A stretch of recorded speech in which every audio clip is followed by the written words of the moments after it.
সবাই হয়তো ভাবছেন এই গরমের মধ্যে আবার কিসের গরম গরম চিতই পিঠা। আরে গরম গরম চিতই পিঠা এটা তো শুধু আমি কিন্তু চাউলের গুঁড়ি দিয়ে করি নাই। এটা যে আমি কি দিয়ে তৈরি করেছি সেটাই আজকে আমি দেখাবো আপনাদেরকে। আসলে জানেন, দেখুন কত তুলতুলে হয়েছে, দেখতে কি লোভনীয় হয়েছে তাই না? আর এত বেশি সফট হয়েছিল, খেতে যে কি সুস্বাদু হয়েছিল গরুর মাংসের ঝোল দিয়ে। আসলে এটা শুধু গরুর মাংস না, এটা মুরগির মাংস, খাসির মাংস, যে কোনো মাংসের ঝোল দিয়ে কিন্তু খেতে অনেক বেশি ভালো লাগবে। হ্যালো এভরিওয়ান, আসসালামু আলাইকুম। সবাই কেমন আছেন? আমি আলহামদুলিল্লাহ ভালো আছি। দেখুন, আজ আমি এমন একটা রেসিপি নিয়ে আপনাদের মাঝে চলে এসেছি, আপনারা কল্পনাও করতে পারবেন না। হ্যাঁ, আমি কিন্তু আরেকদিনও বানিয়েছিলাম, কিন্তু এতটা ভাবে আমি আপনাদেরকে দেখাতে পারি নাই।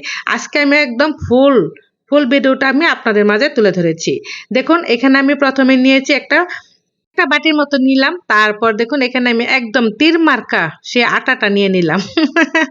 তীর মার্কা এই আটাটা আসলে আমি এমনভাবে এটা গলিয়ে নিব। দেখুন আমি এখানে প্রায় ১.৫ কাপের মতো নিয়ে নিলাম।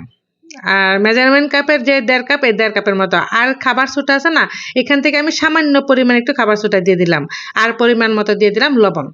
আসলে আমরা যদি রুটি বানাই না ৩ জনের জন্য কিন্তু ১.৫ কাপে হয় না, মোটামুটি ভাবে কিন্তু আরেকটু বেশিই লাগে। আর আমি মাত্র ১.৫ কাপ নিলাম এখানে। এখানে নিয়ে তারপর দেখুন কুসুম গরম একটু পানি দিলাম। ওই দিন বানিয়েছিলাম একদম ঠান্ডা পানি দিয়ে, আর আজকে বানালাম আমি একদম কুসুম গরম পানি দিয়ে। আর একটু ডাল ঘুটনি দিয়ে আমি একটু ঘুটে নিয়েছিলাম। কেন জানেন?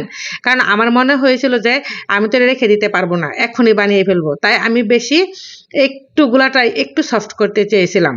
তারপর আমি ২টার মধ্যে দিলাম। এখানে দিলাম দেখুন মাটির পাত্রের মধ্যে, আর ওইখানে দিলাম লোহার, যে অনেকগুলো হয় একসাথে। মাশাল্লাহ কত সুন্দর হয়ে, দেখছেন কত সুন্দর হচ্ছে পিঠাগুলো। আমার যে এত বেশি ভালো লাগছিল, বানাতে খুব ভালো লাগছিল। আমার মনে হয়েছিল যে এখানে যদি ২ কেজি আটারও বানাইতাম, আমার মনে হয় যে আমার একটু ক্লান্তি লাগতো না। প্রথম পিঠাটা তো তার মধ্যে একটু লেগে গিয়েছিল। তারপর এখন আমি একটু বড় করে দিলাম। প্রথম পিঠাটা আমি একটু ছোট করে দিয়েছিলাম। দেখুন মাশাল্লাহ কি সুন্দর হয়েছে তাই না? আর প্রত্যেকটা পিঠা এত বেশি ফুলেছিল আর এত বেশি লোভনীয় হয়েছিল, ভাবতেই পারতেছিলাম না যে আসলে এগুলা কি আমি আটা দিয়ে তৈরি করছি না তো, নাকি চাউলের গুঁড়া। নিজেকে অবিশ্বাস মনে হয়েছিল, এত বেশি ভালো লাগছিল। দেখুন কি যে সুন্দর লাগতেছে দেখতে, অনেকটাই ভালো লাগছিল। আর আমার যে এত বেশি ভালো লাগছিল, এখনই মনে চাইছিল যে খাইতে। কিন্তু দেখুন এদিক দিয়ে কিন্তু আবার আমি গরুর মাংসের ঝোলটা গরম করে নিচ্ছি।